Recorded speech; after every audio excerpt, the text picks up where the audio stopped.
সূরা ফাতিহা আরম্ভ করলেন, মাত্র তাকবীরে তাহরিমা বাঁধলেন, ইমাম সাহেব শুরু করলেন আলহামদুলিল্লাহি রাব্বিল আলামিন আর রহমানির রহিম মালিকি ইয়াউমিদ্দিন পাঠ করেছে, কিন্তু দেখা যায় আমাদের মনোযোগ এত সুন্দর তেলাওয়াত করে কিন্তু আমরা এটা বুঝতে পারি না, এটা আমাদের হৃদয়ের মধ্যে কোন রকম একটা অনুভূতির সৃষ্টি হয় না, কোন রকম পরিবর্তন আমরা খেয়াল করি না। এই যে সূরা ফাতিহা পাঠ করা হয় কিন্তু আমরা হৃদয়ের মধ্যে এটা গেঁথে রাখতে পারি না। কারণ হলো এই সূরা এটা আমাদেরকে কি বোঝাতে চেয়েছে, আল্লাহ কি রেখেছেন এই সূরার মধ্যে, এটা সঠিকভাবে অনুধাবন করতে পারি না। বিধায় আজকে আমরা সূরা ফাতিহার বরকত রহমত থেকে মাহরুম হয়ে যাচ্ছি। একটু আওয়াজ দিয়ে বলি নাউজুবিল্লাহ।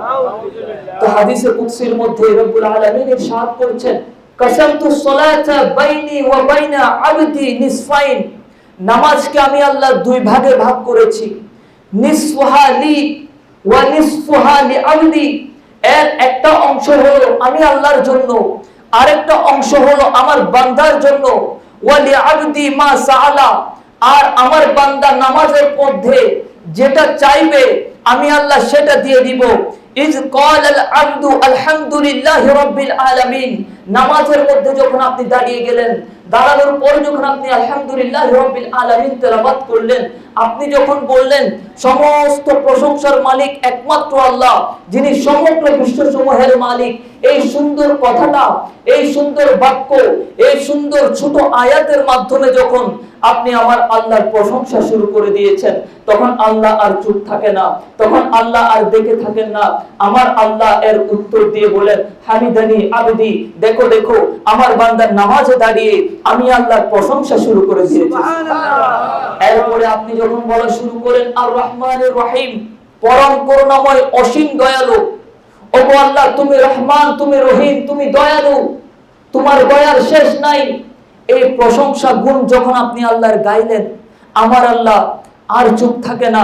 আমার আল্লাহ উত্তর দিয়ে বলেন, আসনা আলাইয়া আবদি, দেখো দেখো আমার বান্দা নামাজে দাঁড়িয়েছে, আমার গোলাম নামাজে দাঁড়িয়ে আমি আল্লাহর গুণগান শুরু করে দিয়েছি। সুবহানাল্লাহ। এরপরে যখন আপনি মালিকি ইয়াউমিদ্দিন পাঠ করলেন, আপনি যখন আল্লাহর বড়ত্ব, আল্লাহর শ্রেষ্ঠত্বের প্রমাণ দিলেন, আপনি যখন বললেন প্রতিদান দিবসের মালিক কে, আপনি যখন প্রতিদান দিবসের মালিক আল্লাহ এটা স্বীকার করলেন, এর মাধ্যমে আপনি আল্লাহর বড়ত্ব স্বীকার করেছেন, আল্লাহর শ্রেষ্ঠত্ব স্বীকার করেছেন, তখন আমার আল্লাহ আর চুপ থাকে না, বলেন মাজ্জাদানি আবদি, দেখো নামাজের মধ্যে দাঁড়িয়েছে আমার বান্দা, আমার বান্দা নামাজে দাঁড়িয়ে আমি আল্লাহর শ্রেষ্ঠত্ব বর্ণনা করছে। সুবহানাল্লাহ। কথা হচ্ছে কার মধ্যে? আপনার আর আল্লাহর মধ্যে। কার মধ্যে? আল্লাহ এবং বান্দার মধ্যে কথা হচ্ছে। এর চেয়ে দামি আর কি হতে পারে? এরপরে আপনি এতক্ষণ এই 3 আয়াতের মাধ্যমে আল্লাহর প্রশংসা করলেন, আল্লাহর গুণ কীর্তন করলেন, আল্লাহর মর্যাদা, আল্লাহর বড়ত্ব, আল্লাহর শ্রেষ্ঠত্বের গুণগান করলেন। এরপরে এসে আপনি ছোট্ট করে একটু আল্লাহর কাছে নিজের পরিচয়টা তুলে ধরছেন। আপনি বলছেন ইয়াকা না'বুদু ওয়া ইয়াকা নাস্তাঈন, ওগো আল্লাহ আমরা শুধুমাত্র তোমারই ইবাদত করি এবং তোমার কাছে সাহায্য চাই। এই কথা বলে যখন আপনি নিজেকে আল্লাহর সামনে ছোট করে প্রেরণ করলেন, আপনি যখন আল্লাহর সামনে নত স্বীকার করলেন, যখন আপনি আল্লাহকে নিজের স্রষ্টা, নিজের রব হিসেবে পরিচয় দিলেন, তখন আমার আল্লাহ আর চুপ থাকে না। আমার আল্লাহ উত্তর দেন, হাযা বাইনি ওয়া বাইনা আবদি ওয়া লি আবদি মা সাআলা। ফেরেশতাদেরকে আমার আল্লাহ বলেন, দেখো এটা হলো আমি এবং আমার বান্দার মধ্যকার সম্পর্ক, এবং এই সম্পর্কের মধ্যে কোনো বাধা থাকতে পারে না। আমার বান্দা যেটা চাইবে আমি আল্লাহ সেটা তাকে দিয়ে দিই। সুবহানাল্লাহ। এতক্ষণ তো আল্লাহ এবং আপনার সম্পর্কের কথা বলেছেন, আল্লাহর সাথে আপনার কেমন সম্পর্ক এটা বুঝিয়ে দিয়েছেন। এরপরে যখন আপনি নিজের জন্য কিছু চাওয়া শুরু করবেন, আপনি আল্লাহর কাছে বললেন ইহদিনাস সিরাতাল মুস্তাকিম, আল্লাহ সেই পথে আমাদেরকে পরিচালিত করো যে পথটা সহজ, যে পথটা সরল, সহজ সরল সিরাতুল মুস্তাকিমের মধ্যে আমাদেরকে পরিচালিত করো। এটা যখন আপনি বললেন, এরপরে আল্লাহ আপনার মুখ দিয়ে বের করছেন, আপনার জবান দিয়ে এটা বের করে নিচ্ছেন, আপনি কোন পথ চাইবেন, আপনার কোন পথ চাওয়া দরকার, এটা আল্লাহ আপনাকে শিখাই দিচ্ছেন। কিভাবে শিখাচ্ছেন? সিরাতাল্লাযীনা আনআমতা আলাইহিম, আল্লাহ ওই রাস্তায় আমাদেরকে পরিচালিত করো, ওই রাস্তা দিয়ে আমাদেরকে নিয়ে যাও যে রাস্তা দিয়ে আমাদের সাবেকিনরা গিয়েছে, যে রাস্তা দিয়ে তোমার অনুগ্রহ যারা পেয়েছে ওনারা গিয়েছেন, ওনারা পরিচালিত হয়েছেন, ওনারা নিজেদেরকে যে রাস্তা দিয়ে নিয়ে গিয়েছেন আমাদেরকে সেই রাস্তা দিয়ে নিয়ে যাও। বলি না সুবহানাল্লাহ। আপনার মুখ দিয়ে আল্লাহ বলে নিয়েছেন, চাইলে আল্লাহ এটা নিজে বলতে পারতেন, কিন্তু না, আল্লাহ চেয়েছেন বান্দা কিভাবে দোয়া করতে হয় এটা একটু শিখুক। বলি না সুবহানাল্লাহ। এই জন্য বলেছিলাম সূরা ফাতিহার একটা নাম হলো কানজ, অর্থাৎ খাজিনা। ধন ভান্ডারের খাজিনা বললে শুধু চলবে না, জ্ঞান বিজ্ঞানের ভান্ডার হলো এই সূরা ফাতিহা। বলি না সুবহানাল্লাহ। তো যেটা বলছিলাম, এরপরে আপনি বললেন গায়রুল মাগদুবি আলাইহিম ওয়ালাদ-দাল্লিন, আল্লাহ সেই পথে আমি যেতে চাই না যে পথে গেলে আমার উপর আযাব গজব নাযিল হবে, যে পথে গেলে আমি ট্র্যাক হারিয়ে ফেলবো, যে পথে গেলে আমি বিপদের সম্মুখীন হব। ওগো আল্লাহ, আমি সেই পথে যেতে চাই না। এটা আপনি বলেছেন, আমার আল্লাহ বলতে দেরি করে না, আমার আল্লাহ বলে হাযা লি আবদি ওয়া লি আবদি মা সাআলা, এটা হলো আমার বান্দার জন্য। এতক্ষণ যা কিছু আমার বান্দা চেয়েছে শুধুমাত্র তার নিজের জন্য চেয়েছে। ওয়া লি আবদি মা সাআলা, আমার বান্দা যেটা চেয়েছে আমি আল্লাহ সেটাই তাকে দিয়ে দিচ্ছি। বলি না সুবহানাল্লাহ। কথা বলেছেন কার সাথে? আল্লাহ আপনার সাথে কথার উত্তর দিয়েছেন। এই কথাটা যদি আমরা বুঝতাম, জীবনে কখনো নামাজে দাঁড়িয়ে পেছন থেকে কাশি দিতাম? ইমাম সাহেব একটু সুন্দরভাবে ধীর সুস্থ যদি সূরা ফাতিহা পড়ে, পেছন থেকে দেখা যায় অনেকের কাশি উঠে আসে, অনেকেই গুটাগুটি শুরু করে দেয়। কারণ আমরা যে সূরা ফাতিহা পাঠ করছি, কি লুকিয়ে আছে সূরার মধ্যে এটা না বোঝার কারণে আমাদের গোটাগুটি শুরু হয়ে যায়, কাশাকাশি শুরু হয়ে যায়। আরে এমন অনেক মুসল্লি আছে যারা সূরা ফাতিহা পাঠ করে কিন্তু নামাজের মধ্যে মনোযোগ নাই। এমন অনেক মুসল্লি আছে যারা ইমাম সাহেব সূরা ফাতিহা শুরু করা দেরি, আলহামদুলিল্লাহি রাব্বিল আলামিন পাঠ করা দেরি, ব্যবসার অর্ধেক হিসাব তার শেষ করতে দেরি হয় না। এমন মুসল্লি আছে না নাই? আপনাকে তো এখানে ব্যবসার হিসাব করার জন্য রাখে নাই রে ভাই, এটা তো আল্লাহ আপনার সাথে কথা বলার সুযোগ করে দিয়েছেন। আপনি যদি আল্লাহর সাথে কথা বলতে চান, এই সূরা ফাতিহার মধ্যে যদি আপনি মনোযোগ দিতেন, তাহলে আপনার যে ব্যবসা আজকে করছেন সেই ব্যবসার মধ্যে অফুরন্ত বরকত ঢেলে দেওয়ার মালিক কে? আল্লাহ। আপনি নামাজ এমন অনেক সময় দেখি যে ইমাম সাহেব সূরা ফাতিহা পড়ছে, অনেকের ঘুম চলে আসছে। আমার অনেকের তো এমন হয় ইমাম সাহেব নামাজ পড়াচ্ছেন, সূরা ফাতিহা শুরু হয়েছে, ঘুমের মধ্যে চলে গিয়েছে, সূরা আরেকটা মিলিয়ে নিয়েছে। কি পাঠ করেছে ইমাম সাহেব মুসল্লি নিজেও জানে না। ইমাম সাহেব যখন আল্লাহু আকবার বলে রুকুর মধ্যে গিয়েছে, ওই যে মুসল্লির তখন হুঁশ ফিরে এসেছে, মুসল্লিও রুকুর মধ্যে চলে গিয়েছে। আমার নবীজি সাল্লাল্লাহু আলাইহি ওয়াসাল্লাম বলছেন, যে ব্যক্তি নামাজের মধ্যে দাঁড়িয়ে নিজের মনোযোগ ধরে রাখবে, যতক্ষণ পর্যন্ত আমার উম্মত নামাজের মধ্যে মনোযোগ ধরে রাখবে, আমার আল্লাহ সুবহানাহু ওয়া তাআলা ততক্ষণ পর্যন্ত তার উপর রহমতের দৃষ্টি দিয়ে তাকিয়ে থাকেন। আর যখন নামাজ থেকে বান্দার মনোযোগ সরে যাবে, নামাজের মধ্যে বান্দার কোনো মনোযোগ থাকবে না, তখন আমার আল্লাহ ওই বান্দার নামাজ থেকে রহমতের দৃষ্টিটা তুলে নেন। বলি না নাউজুবিল্লাহ। আপনার উপর আল্লাহর রহমতের দৃষ্টি তখন থাকবে যখন আপনার নামাজের মধ্যে মনোযোগ থাকবে। আর আপনার নামাজের মধ্যে যদি মনোযোগ না থাকে, মনে রাখবেন আল্লাহর রহমতের দৃষ্টিও থাকবে না। এটা দ্বারা আমরা সহজেই বুঝতে পারি, আমাদের যদি খুব সহজে নামাজ থেকে মনোযোগ ছুটে যায়, মনে রাখবেন আমার আল্লাহ আপনার উপর নারাজ হয়ে আছেন। মনে রাখবেন আল্লাহর রহমত থেকে আপনি খারেজ হয়ে গিয়েছেন, আল্লাহর রহমত থেকে আপনি বের হয়ে গিয়েছেন, বিধায় আপনি নামাজের মধ্যে মনোযোগ ধরে রাখতে পারছেন না। আল্লাহ আমাদেরকে নামাজের মধ্যে যতভাবে ইখলাসের সাথে মনোযোগ ধরে রাখার সেই তৌফিক দান করুক বলি আমিন। তো নামাজ এটা এত বড় ইবাদত, আজকে আমরা নামাজের মধ্যে সূরা ফাতিহা বুঝি না বিধায় মনোযোগ সরে যাচ্ছে। অথচ হাদিসের মধ্যে আমার নবীজি ইরশাদ করেছেন, আস-সালাতু মিরাজুল মুমিনিন, এই নামাজ হচ্ছে মুমিন ব্যক্তিদের জন্য মেরাজ, মুমিন ব্যক্তিদের জন্য মেরাজ এই নামাজ। অথচ দেখা যায় আমরা এই নামাজের মধ্যে একটু চিন্তা করি না নামাজ কিভাবে মুমিনের জন্য মেরাজ হতে পারে। এই কথা কি কখনো চিন্তা করেছেন? কখনো ভেবেছেন যে নামাজ কিভাবে মুমিনের মেরাজ হয়? অথচ কিভাবে হয় এটার উত্তর হাদিসের মধ্যে আমার আল্লাহ দিয়ে দিয়েছেন। সুবহানাল্লাহ। আপনি নামাজের মধ্যে দাঁড়াচ্ছেন, আল্লাহর সাথে কথা বলার সুযোগ পাচ্ছেন। সুবহানাল্লাহ। এই সুযোগ কয়জনে পায়? কোন নবীর উম্মত এত বড় সুযোগ পেয়েছে? আজকে আমরা এটা বুঝি না। আল্লাহ আমাদের উপর কত বড় রহমত করেছেন, ফজল দিয়েছেন, দয়া করেছেন, আমাদেরকে উম্মতে মুহাম্মাদী হিসেবে পরিচয় দান করেছেন, উম্মতে মুহাম্মাদীতে অন্তর্ভুক্ত করেছেন। এটার যত শুকরিয়া আদায় করি না কেন কখনো শেষ করা যাবে? তো আওয়াজে বলি সুবহানাল্লাহ। আল্লাহ যে এত বড় নিয়ামত দিয়েছেন এর শুকরিয়া আদায় করে বলি না আলহামদুলিল্লাহ।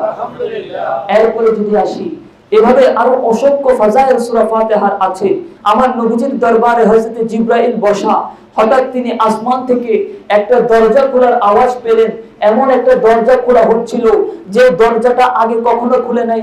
হযরত জিবরাইল আসমানের দিকে তাকালেন, দেখলেন একটা দরজা খোলা হচ্ছে, একটা দরজা যে দরজা কখনো আগে খোলা হয় নাই। এবং তিনি দেখতে পেলেন এই দরজা দিয়ে এমন একজন ফেরেশতা অবতীর্ণ হচ্ছেন জমিনের মধ্যে, যে ফেরেশতা আগে কখনো জমিনের মধ্যে অবতরণ করেন নাই, যে ফেরেশতা জমিনে আগে কখনো তাশরীফ আনেন নাই। তিনি তাশরীফ আনলেন, আমার নবীজির কাছে আসলেন, সালাম আরজ করে বলা শুরু করলেন, ইয়া রাসূলুল্লাহ আবশির বিনুরাইন উতিতুহুমা লাম ইউতাহুমা নাবিয়্যুন ক্বাবলাকা। হে নবী সাল্লাল্লাহু আলাইহি ওয়াসাল্লাম, আপনাকে এমন দুটা নূরের সুসংবাদ আল্লাহ দিচ্ছেন, যে নূর দুটা আপনার আগে কোন নবীকে আল্লাহ দেন নাই। সেগুলো কি? ওই ফেরেশতা বলছেন, ফাতিহাতুল কিতাব ওয়া খাওয়াতিমু সূরাতুল বাকারা লান তাকরা বিহারফিন মিনহুমা ইল্লা উতিতুহু। ওই ফেরেশতা বলছেন, ওগো নবী, এই দুইটা নূর, এই দুইটা আলো, এই দুইটা জুতি হলো সেই দুইটা জুতি। একটা হলো সূরা ফাতিহা, আরেকটা হলো সূরা বাকারার শেষ দুইটা আয়াত। আমার আল্লাহ আপনার জন্য সাক্ষ্য দিচ্ছেন যে প্রতিটা অক্ষর আপনি পড়ে আপনি যেটা চাইবেন আমার আল্লাহ আপনাকে সেটা দিয়ে দিবেন। সুবহানাল্লাহ।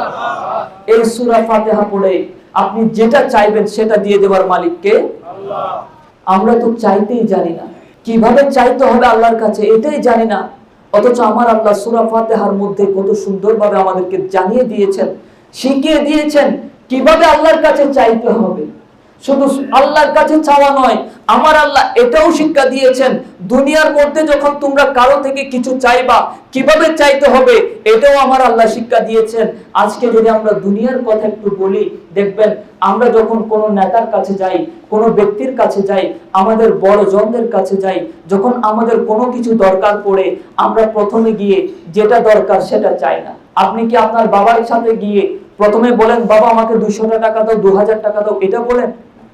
আপনি যদি আপনার এলাকার মেয়র কাউন্সিলরকে ডেকে এনে বলেন, আমাদের এলাকায় কোনো ড্রেন নাই, আমাদের মসজিদের মধ্যে একটা ভালো মাইক সেটআপ লাগবে, আমার মসজিদের টিনগুলা পরিবর্তন করতে হবে, এগুলা যদি শুরুতে বলে ফেলেন, ওই মেয়র এক কানে শুনবে আর এক কান দিয়ে বাইর করে দিবে, ঠিক কি না? সে ওই উন্নয়ন করবে না, আপনার এলাকার কোনো উন্নয়ন করবে না, কারণ ওই কথাটা তার হৃদয়ের মধ্যে গাঁথবে না। কিন্তু আপনি যদি তার প্রশংসা করেন, মেয়র সাহেব অমুক এলাকায় এটা করেছেন, কাউন্সিলর সাহেব অমুক এলাকায় এত উন্নয়ন করেছেন, আমাদের মসজিদের জন্য এটা করবেন বলেছেন, একটু যদি কিছু তেল তার সাথে মশলা মিক্স করেন, এরপরে যখন আপনি আপনার এলাকার সমস্যার কথা বলবেন, দেখবেন মেয়র সাহেব উঠে বক্তব্যের মধ্যে আগে যেটা আপনি চেয়েছেন সেটা পূরণ করার কথা বলে দিবেন, ঠিক কিনা? তো এই সিস্টেম, এটা আমার আল্লাহ শিখিয়ে দিয়েছেন, বলি না সুবহানাল্লাহ। এই যে দুনিয়ার মধ্যে আজকে আমরা এসে কি চাইতে হবে এটা আমরা নতুন করে শিখছি। দুনিয়ার মানুষ জানে না কিভাবে চাইতে হবে, এটা শিখিয়ে দিয়েছেন কে? আল্লাহ। তাহলে বোঝা যাচ্ছে সূরা ফাতিহা এটা হলো জ্ঞান বিজ্ঞানের ভান্ডার, সূরা ফাতিহা এটা হলো ধন ভান্ডার, সূরা ফাতিহা এটা হলো কোরআনুল কারীমের একটা সারমর্ম। যে ব্যক্তি সূরা ফাতিহা বুঝতে পারবে সেই ব্যক্তির জীবনের মধ্যে দ্বিতীয় কোনো বিষয় আর চিন্তাও করতে হবে না। সে এই 7টি আয়াত ছোট্ট এই সূরার মধ্যে বিভিন্ন রকম সিস্টেম সে শিখে যাবে। একটু আওয়াজে বলি সুবহানাল্লাহ। মুহতারাম হাজিরিন, এভাবে অসংখ্য ফজিলত আছে সূরা ফাতিহার। কোনটা রেখে কোনটা বলবো, কোনটা বাদ দিয়ে আপনাকে কোনটা শোনাবো, তবে যে বিষয়গুলো আমাদের জানা বেশি প্রয়োজন, যে ফজিলতগুলো সবচেয়ে বেশি প্রয়োজন আমাদের জন্য, সেই বিষয়গুলো সম্পর্কে আমরা একটু ধারণা নেওয়ার চেষ্টা করেছি। আল্লাহ তাবারক ওয়া তাআলা আমাদেরকে সূরা ফাতিহা সম্পর্কে বেশি বেশি জ্ঞান লাভ করার সেই তৌফিক দান করুক বলি আমিন। সূরা ফাতিহা যখন নামাজের মধ্যে তেলাওয়াত করা হয়, এই বিষয়টা মনে রাখবেন। আমরা যখন সূরা ফাতিহা তেলাওয়াত করি, একটু ধীরে সুস্থে, একটু সময় নিয়ে তেলাওয়াত করার চেষ্টা করতে হবে। কারণ মনে রাখবেন, আল্লাহ আপনার সাথে এই সূরার মাধ্যমে কথা বলছেন। এখন আমি যদি আপনাকে প্রশ্ন করা শুরু করি, আপনার সাথে আমার কথা হচ্ছে, ভাই আপনার নাম কি, ভাই আপনার বাবার নাম কি, ভাই আপনি মাসে কত টাকা ইনকাম করেন, ভাই আপনার বাবা কি করে, ভাই আপনি অমুক জায়গায় কি দিয়েছেন, ভাই আপনি এই এলাকার জন্য কি করতে পারবেন, এরকম একটার পর একটা প্রশ্ন যদি আমি আপনাকে করা শুরু করি, আপনি উত্তর দিতে পারবেন? বলেন, পারবেন? আপনি কোন প্রশ্ন রেখে কোনটার উত্তর দিবেন? আপনি তো কে হারিয়ে ফেলবেন যে প্রশ্ন আসলে করছে কয়টা। তাই আমরা যখন প্রশ্ন করি একটু ধীরে সুস্থে করি কিনা, একটা প্রশ্ন শেষ হয়েছে এরপর আরেকটা প্রশ্ন করি, এটার উত্তর পেলে আরেকটা প্রশ্ন করি। ঠিক তেমনি ভাবে সূরা ফাতিহা যখন পাঠ করা শুরু হয়, যখন ইমাম সাহেব, খতিব সাহেব পাঠ করবেন আলহামদুলিল্লাহি রাব্বিল আলামিন, এটার পরে একটু যখন সময় নেবেন, এই সময়টা মনে রাখবেন তিনি আল্লাহর উত্তরটা আসার জন্য অপেক্ষা করছেন। বলি না সুবহানাল্লাহ। এটা যদিও আমরা শুনতে পাই না, কারণ আমাদের কান তো ওই কান না যে কানের আল্লাহর কথা শুনতে পারবো। আমরা এই উত্তরটা অনুধাবন করতে পারি না, কারণ আমাদের অন্তর তো সেই অন্তর না যে অন্তরে আল্লাহর কথা অনুধাবন করতে পারবে।